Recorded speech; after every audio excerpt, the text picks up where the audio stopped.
ఎప్పుడు చూసినా తిరుమలకు వెళ్తున్నా అంటావు, నీకు బోర్ కొట్టదా? నా సమాధానం, దేవతా సార్వభౌముడు. దేవతలు సైతం ఆయన దర్శనం కోసం ఎదురు చూశారు.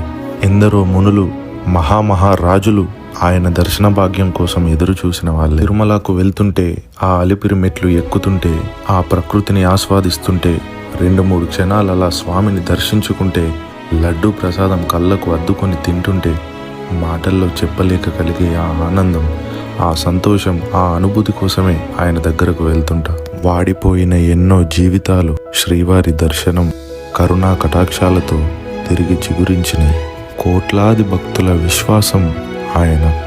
అయినా నా స్వామికి నాకు ఉన్న పవిత్ర బంధం గురించి ఎంత చెప్పినా తక్కువే. ఆయనను అర్థం చేసుకున్న వారికే ఆయనంటే అర్థమవుతుంది. ఓం నమో వెంకటేశాయ.